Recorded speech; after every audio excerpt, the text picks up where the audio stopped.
help us to attach roughness to the smooth space-time, but also include smoothness to the rough quantum mechanical space-time. A new approach has been proposed by various physicists, one of whom I'm conducting research with on a very promising idea called geometric quantization. Now, there are multiple approaches to this geometric quantization idea, all right, and we're taking the most promising one, which is finding an 8-dimensional quantized phase space metric. And what that is that the typical Riemannian metric, right, which we've all heard of, which takes the metric takes in two input slots, right? Two input slots. So this is input slot 1 and input slot 2. And you can do, for example, the dot product of a vector with itself. And so what you get is when you expand this out into basis vectors and vector components, all right? And obviously I'm doing it over a 3D curve with these Latin indices. For Greek indices, I'm going to use the 4D, basically 4D spacetime. And this is what we get basically. And because these vector components are essentially scalars, we can take them out of the dot product to get the metric tensor acting on the basis vector, which is going to give us Gij, Vi, Vj. You can kind of visualize this, and the way this works is that it measures lengths and angles in a curved surface. For example, for bases, right? So if you have, for example, these bases, let's say this is E tilde Y, all right, and then for example, this is E tilde X, and this is basically the typical basis vector or unit vector EY and EX. When you convert between these two coordinate systems, what you get is this basically factor of the metric tensor.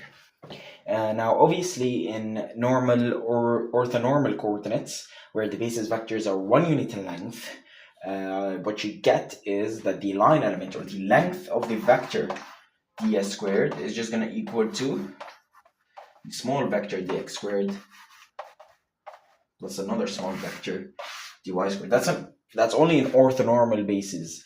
In polar coordinates or spherical coordinates, stuff like that, it changes. So for example, spherical coordinates, s squared is going to equal to r squared plus r squared d theta squared plus r squared sine squared theta d phi squared. That's in spherical coordinates.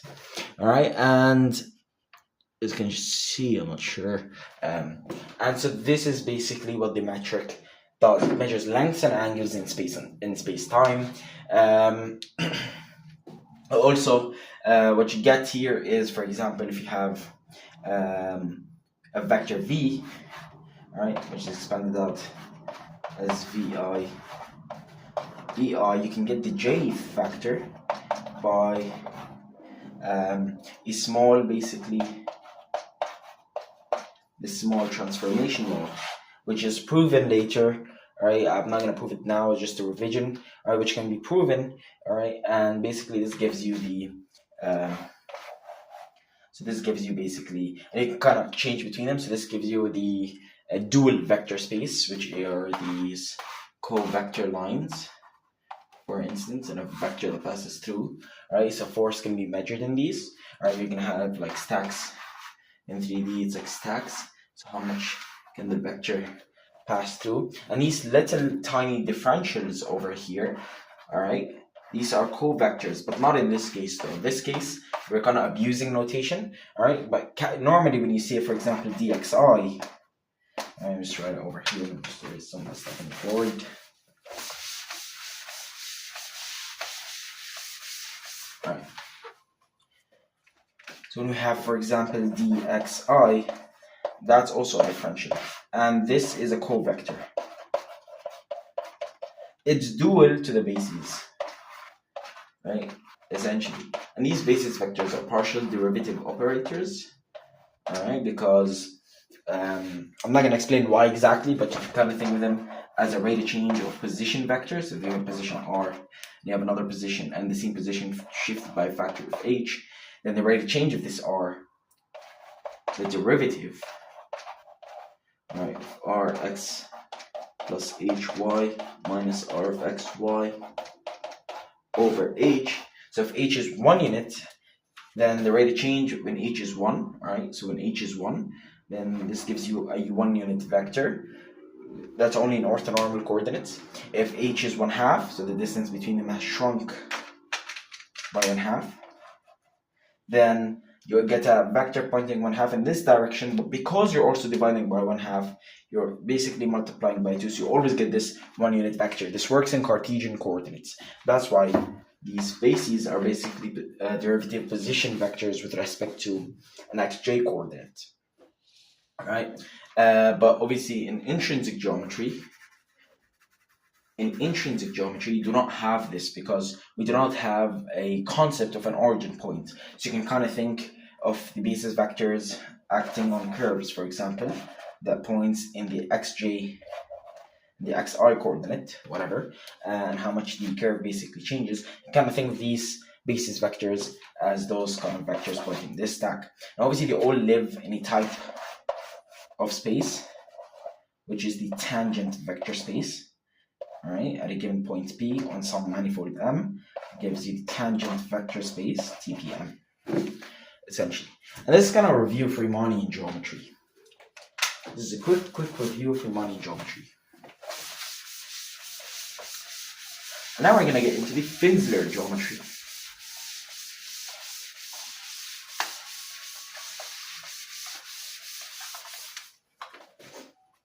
Now what Finsler geometry is saying is that instead of having this quadratic norm, ds squared, they can extend this out to having a Finsler structure that lives on the cotangent bundle, all right, making it the direction as well. So you can imagine this type of metric, right? This is also going to equal to square root of gij dxi dxj, right? And so how you can think of this is that this metric is dependent on the direction. And basically, let's say you're at a point here, right? And for example, there's a space that is expanding. Now in here, I am not talking about the universe expanding. I'm just saying, let's say you have a space that is expanding, and then you have a ruler. So you just have a ruler over here that measures length. Now, when it points in this direction, it's going to point more, and then when you switch around here, it's going to point less. For example, that's how you can think of the effect. So it's basically an extension. Right, and this basically, if you have a manifold, right, at a point P over here, right, you kind of get rid of this quadratic norm. You have this Finsler metric, and so you can write the Finsler metric in terms of the metric tensor. So you can say Gij, same thing over here, is equal to 1/2 dyi dyj. Right, obviously this is y. Pardon me, and this is why. Alright, so you have this. And this is basically the metric tensor in Finsler space.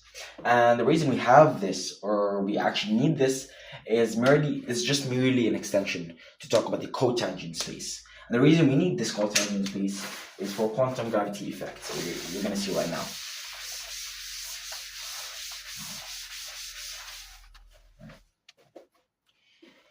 Alright, so let's talk about the Finsler structure. So when you talk about the Finsler metric, we're usually still talking about 4D space-time, right? Or you can also talk about 3D, but usually we also talk about 4D, essentially. And so we can kind of quantize this, and this has already been done. So you have this kind of relationship.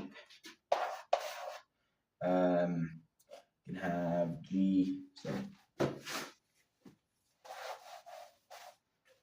can have this kind of G, AB, BPA, GPP. This has already been done, and this has already been derived. Our job is to now use or derive this one.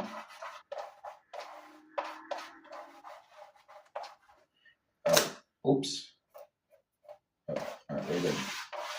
And yeah, so our job is basically drawing this part over here. And we have to do this using the AD phase space. So what is the AD phase space? I'm gonna write it over here. AD phase space. It combines the space-time components and the cotangent momentum components into one unified scalar potential, which is then used to derive a metric that works in 8 dimensions. Now, I'm not gonna go all out in this video and start deriving the block matrix, the so-called block matrix in this video, but what I am going to do is derive its components. And the reason we do this is because the components need derivations. Alright? The block matrix, I'm not going to derive it in this video because it's long, but it can be found and derived. First, we start with RGUP corrections. RGUP corrections. And the reason I'm going so quick and so fast is that I need everyone to have kind of understanding of what's going on. So you have RGUP corrections. Alright? Just like you have the relativistic generalized uncertainty principle correction, which tells you, which gives you this factor essentially.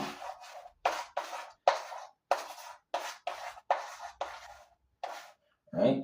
And then this squared, f squared gives you some scalar potential, s of xp. Right? And what this is this, we're going to call it phi, so it's phi squared f squared equals s of xp. Now, I'm going too fast, so what's actually happening here? I said this beta correction, so we have this kind of, this relationship, dxi, dpj, for example, right, is going to be greater than or equal to h bar 1 plus beta, blah, blah, blah, whatever. And you get this kind of correction. This is a generalized, relativistic generalized uncertainty principle. So you're taking into account some of the space-time components. You're talking about the momentum components, which is E over C, Px, Py, Pc. And you're taking the space-time component, Ct, x, y, and z. When you take into these account, you get these kind of corrections, and these corrections that which were going to be used to essentially act on this Fensler metric to give us a scalar potential that is used to combine. So first of all, let me just give you a preview. So when you have this function, f of x, y, if I parameterize this by lambda, sorry, I usually write vectors here, they're not vectors, but lambda of x, y gives you f x lambda y. It's positive homogeneous, essentially. Right, so when you scale this, you're scaling basically directly the length, essentially, of the vector. So this not only tells you the position vectors, it also tells you the length of this vector. All right, parameterizing this by lambda, and this can also be done. Actually, this can be any scalar. So I'm just going to put 0, 0, because scalars represent the 0, 0 tensor. All right, but this is a scalar. So for example, if I have a positive mass, right? Obviously, this only happens for positive. As if you have a positive mass of xy, this gives you f of xp. And this is how we quantize the Fensler structure. And this is exactly how we quantize the Fensler structure. All right, so when you have this correctional term, all right, scaling this correctional term by f squared gives you a quantized form expression. Now I'm going to go on a limb over here. I'm going to show you guys. Just 1 second. When you have p, for example, p alpha, that's going to, or p tilde alpha, that's equal to phi of p alpha, essentially. Now, I'm abusing notation a bit, but this is how it actually works. And this is 5p. Now, what is 5p over here? This is obviously the correctional factor, 1 plus beta. Now, beta has dimensions of inverse momentum squared. So we're usually talking about this, basically. This gives you p tilde alpha, essentially. And this is what we're doing, essentially. Now let's start deriving components. I'm going to tell you the chosen block matrix, not because I don't want to derive it. It's because I want to derive it, just I don't want to do it in this video. I want to do it because after a certain paper is published. Alright, after the paper is published, then I'll do whatever you guys ask me to. But this is exactly what we're going to do now. We're going to derive this basically quantized metric. Now, when we talk about the scalar potential, it's first of all talk about the chosen quantized AD metric. And the reason we say chosen is not because it's just random choice, but it's because of derivations. And I said I'm not going to do it in this video because it's going to take, first of all, it's going to take, not only is it going to take too long, is that I'm afraid I do it too early, essentially. So this gives you a conformal factor acting on the space-time component. This has already been derived, so I'm just going to say it in here. Already derived. Already derived. Right? Then we have scalar potential. So you're going to have the second derivative of S, the scalar potential, divided by dx mu dp nu. Right? Obviously, P lives in the cotangent bundle. Cotangent space. And then over here, you're going to have dp nu dx nu, and 1/2 second derivative respect to dp mu dp nu. Let's start deriving. First one has already been derived. Check. Second one, let's do it. So we're taking the derivative x in u p nu of phi squared f squared. Right? Actually, I did do a mistake. It's actually s is equal to f phi squared f squared. Essentially. Alright, it's not. So this is not a correct relationship. The scalar potential itself is equal to phi squared f squared. That was my bad. I think I wrote it. I think I did write it correct in the last video. It's this one. Okay, this is the correct one, essentially. And the reason I'm going very quick, so what my mind is saying is not really what my hand is saying, right? Because I'm going really quick, but this is exactly what we're saying here, right? So first of all, let's take the derivative with respect to p nu, right? And you can take the derivative with respect to x mu.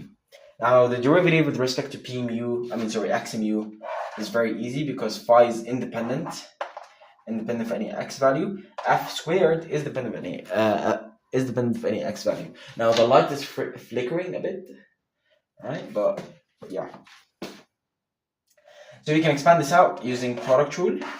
So this becomes dx in u of f squared phi squared. I'm gonna put this as p nu. This is the derivative with respect to nu. P nu plus. I'm gonna say. We say f squared of p nu. And so what this becomes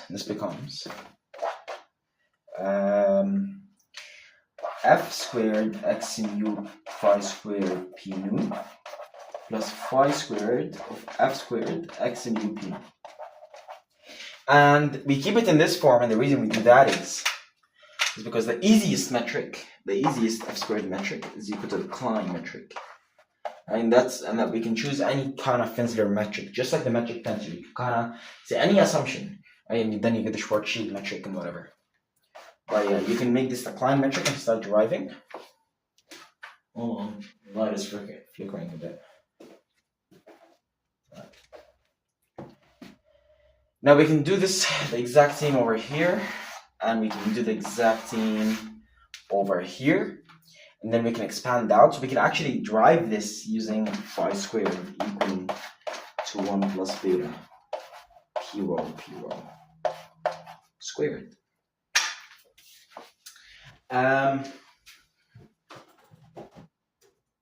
And these derivations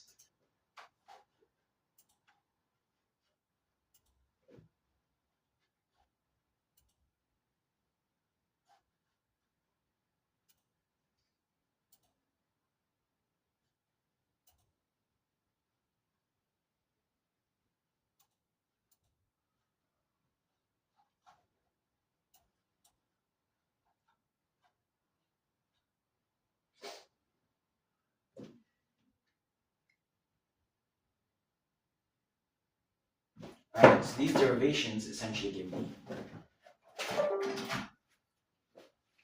give me a second. So these derivations essentially give me,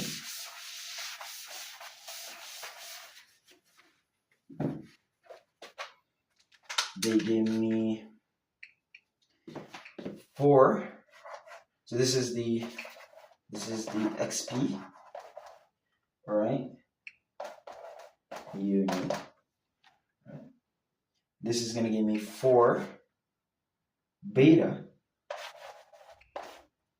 1 plus, or 4 beta, then 5 multiplied by y, p mu, f squared, the little comma says the derivative with x nu plus phi squared of the second derivative of f squared, p mu x nu, and this is the px, sorry, this is the px component. This is the px component. Is it? Or is this the xp component? Well, the xp component, actually, if you keep that, it's the same thing. The xp component, and this is also only just computation. The xp component, you just give it a little half. This would be p mu x nu. This becomes x mu p nu. And so the same thing over here is for px, except that you get rid of this half factor. And so for px, you get rid of this 1/2 factor, and this becomes p mu x nu. So it's almost the same thing, it's identical. Symmetry, right? And so if we scroll down a bit, the pp component, which is the hardest derivation of them all, or the longest, sorry, not the hardest.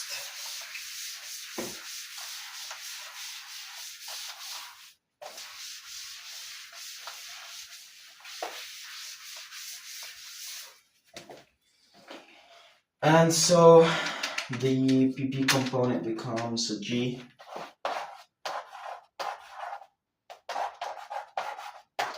obviously I'm abusing notation, they should be up here, right?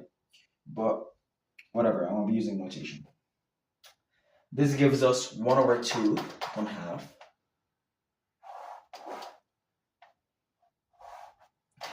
a beta p mu plus 4 beta phi delta mu nu close bracket f squared plus 4 beta phi. I'm going to say this is the product rule. I'm simplifying this a little bit. F squared. So p mu f squared p nu plus p nu f squared p mu. So I'm using notation plus phi squared f squared p mu p nu. I'm using notation. I know.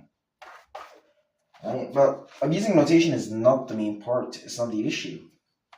The issue is with the understanding. So I wrote these equations, but I'm always saying p mu and p nu. What is this saying? This is saying that essentially with the derivations that we have here, we need to simplify this even more to make it applicable. And the way we do this, well, obviously half of them are constants. Right? So these are basically factors. They're not really constant. These are factors. Right? Even phi. So factors. So what is actually happening? Well, what's changing is the Pfizer structure itself. And we have a squared norm over here. So we can also write this using g mu nu dx and mu dx nu. So that's what's happening. And obviously it's the same thing everywhere, right? And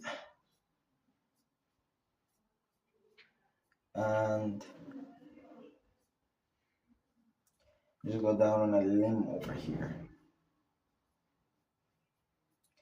We need the concept of quantization. The way you do this is called Weyl quantization. So these are pre-quantum mechanical steps on Weyl quantization.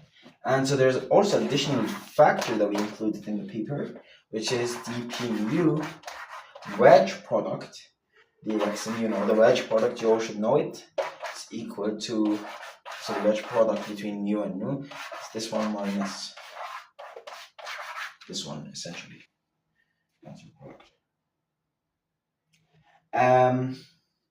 We have to choose an operator for the pre-quantum Hilbert space operator, which is the operator pre is equal to negative I h bar xf minus plus actually f. So what are these essentially? So what is happening over here? Well, these are coordinates xf and plus f. So these are quantum mechanical operators, which are useful. Essentially, they're very useful when you apply commutation, all right, which is with the metric as well. For example, if you apply this computation over here, this one, so f pre with the metric, you get special factors that come in. Negative I h bar fg with this line over top over line pre. So, and then you can read the paper then, but this is it.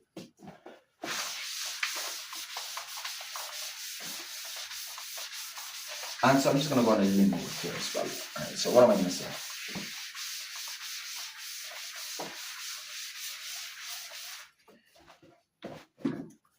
So what did we just do, right? So I just showed you the metric components and everything like that. But now let's take it step by step. We have special types of components, essentially. And for example, if you have 5p, so 5p is equals to 1 plus beta. Right? So we have these type of things, these type of factors, RGUP corrections. We also have this factor over here. Obviously, this is chosen. There's no actual, so any scalar potential, all right, that contains RGUP effects. The simplest one we have is this one. The second simplest one.